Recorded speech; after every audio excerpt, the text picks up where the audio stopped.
انہوں نے کہا جو نفسیات ہے، انہوں نے کہا جی کہ وہ تو یہ سارے مریض ہوتے ہیں لوگ جو اس طرح مانتے ہیں۔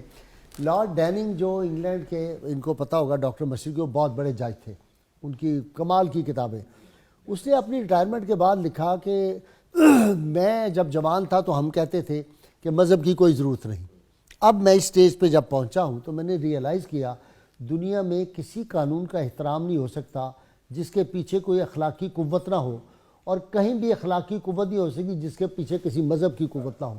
تو کہتا ہے اب میں سمجھتا ہوں کہ مذہب کی بڑی ضرورت ہے قانون کی حکمرانی کے لیے۔ جی بسم اللہ الرحمن الرحیم، اللہم صلی علی محمد وآل محمد صلی اللہ علیہ وآلہ وسلم۔ قبلہ غازی صاحب، جو پہلا حصہ تھا ہمارا الحاد پر، اس پہ ہم نے ویسٹرن امریکن تھاٹس کو بڑا تفصیل سے ذکر کیا تھا، میں اس کی طرف نہیں جاؤں گا۔ ٹھیک ہے، آج میں بات کروں گا وہ الحاد جو سب سے زیادہ ہمارے اندر موجود ہے۔ ٹھیک، آج اس سے ہمیں زیادہ خطرہ ہے بنسبت باہر والے الحاد کے۔ ٹھیک، دیکھیے، اسلام کا نام لے کر اسلام کو ڈسنا، تحریفی نشتر لگانا، جرہ اور تنقید کی مشق کرنا، محض مفروضات سے اس کے قطعی مسائل کو پامال کرنا، ہر دور کے ملاحدہ اور زنداقہ کا پسندیدہ مشغلہ رہا ہے۔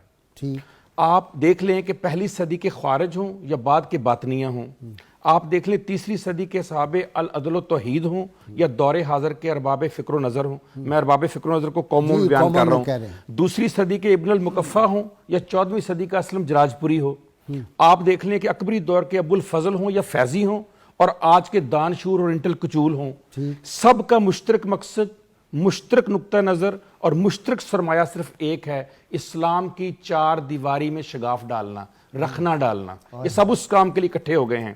رحمت کنین حضرت محمد مصطفیٰ صلی اللہ علیہ وآلہ وسلم کی برکت سے اللہ تعالیٰ نے یہ وعدہ تو کر لیا کہ امت محمدیہ پر اجتماعی عذاب نہیں آئے گا، مگر جو انفرادی فتنے ہیں ان کا مقابلہ ہمیں خود کرنا پڑے گا۔ اس کے لیے کوئی وعدہ نہیں کہا، اس کے لیے خود اٹھنا پڑے گا۔ اس لیے حضور پاک صلی اللہ علیہ وسلم نے فرمایا کہ ہر چیز میں کمی ہوگی مگر شر میں برابر اضافہ ہوتا رہے گا۔ یہ شر ہے آج کا جس سے ہمیں مقابلہ کرنے کی ضرورت ہے۔ فتنوں پہ فتنے دیکھ رہے ہیں ہم، میں مثالیں دیتا ہوں آپ کو۔ ہم دیکھتے ہیں دینی اور علمی فتنے، ہم دیکھتے ہیں ملکی اور قومی فتنے، ہم دیکھتے ہیں تہذیب و تمدن کے فتنے، ہم دیکھتے ہیں غربت و افلاس کے فتنے، ہم دیکھتے ہیں سرمایہ داری کے فتنے، ہم دیکھتے ہیں اخلاقی اور سیاسی فتنے، ہم دیکھتے ہیں روحانی اور دینی فتنے۔ یہ وہ ابھی چند دن پہلے آپ کے ساتھ ہم پروگرام کر رہے تھے، ایک بڑا خوبصورت ٹیلی فون آیا، انہوں نے کہا کہ وہ لوگ اپنے نام کے ساتھ شیخ الاسلام اور شیخ الحدیث لکھتے ہیں جن کو اپنے نام کا مطلب ہی صحیح طور پہ نہیں پتا۔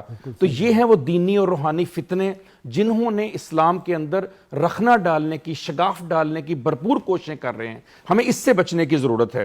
دیکھیے، نئی تحقیق کے نام پر، نئے ریسرچز کے نام پر، جیسا کہ ڈاکٹر مشرقی صاحب نے بڑی اچھی باتیں کی کہ یورپ اور امریکہ میں جو نئی تحقیق اور نیا نام لیا جاتا ہے وہ خوف سے، فیئر سے نکالنے کی کوشش کی جا رہی ہے، کیونکہ انسان جو ہے اس کا سب سے بڑا پرابلم یہ ہے ان نون کا فیئر۔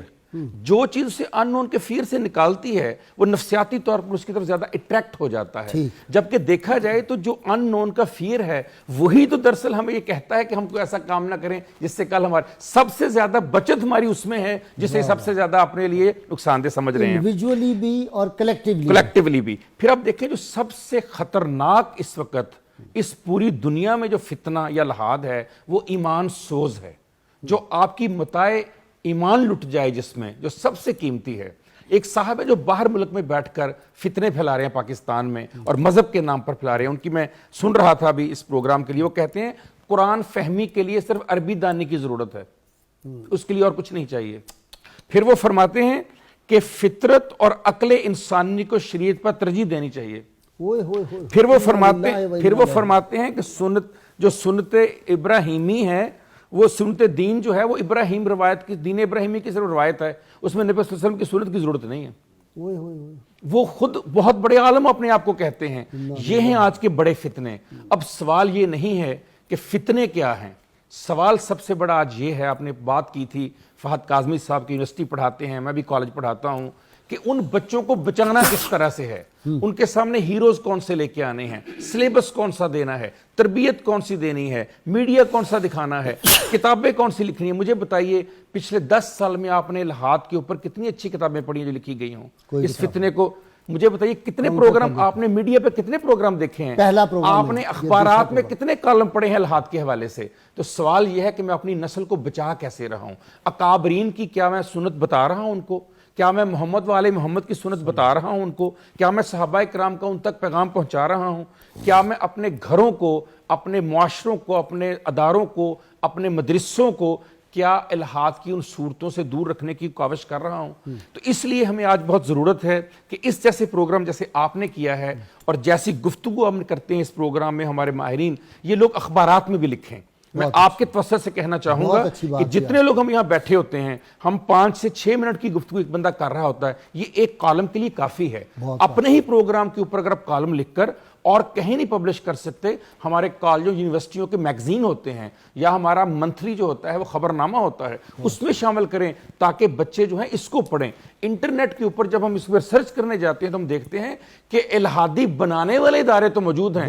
لارڈ میکالے کی بات یاد کیجئے، کیا کہا اس نے کہا تعلیمی ادارے ہو سکتا ہے انہیں غیر مسلم تو نہ کریں لیکن مسلمان بھی نہیں رہنے دیں گے، ہم ان سے متاع مسلمانی چھین لیں گے۔ ان کے اندر جو خون ہوگا وہ تو مسلمانوں کا ہوگا، ذہن میں فکر جو ہوگی وہ ہماری ہوگی۔ اور آج اب دیکھیے کہ ہم اپنے بچوں کو کیسے ان اداروں میں داخل کرانے کے لیے کس طرح کی مر رہے ہوتے ہیں، اور ہم حرام کی کمائی سے ان کو وہاں پر داخل کروانے کے لیے تیار ہو جاتے ہیں، کس طرح میرا بچہ پڑھ لے، ڈالر میں دینے پڑتے ہیں، پاؤنڈ میں دینے پڑتے ہیں ویسے۔ تو پھر وہ بچہ الحادی نہیں ہوگا تو اور کیا ہوگا؟ پھر وہ بچہ زندیق نہیں ہوگا تو کیا ہوگا؟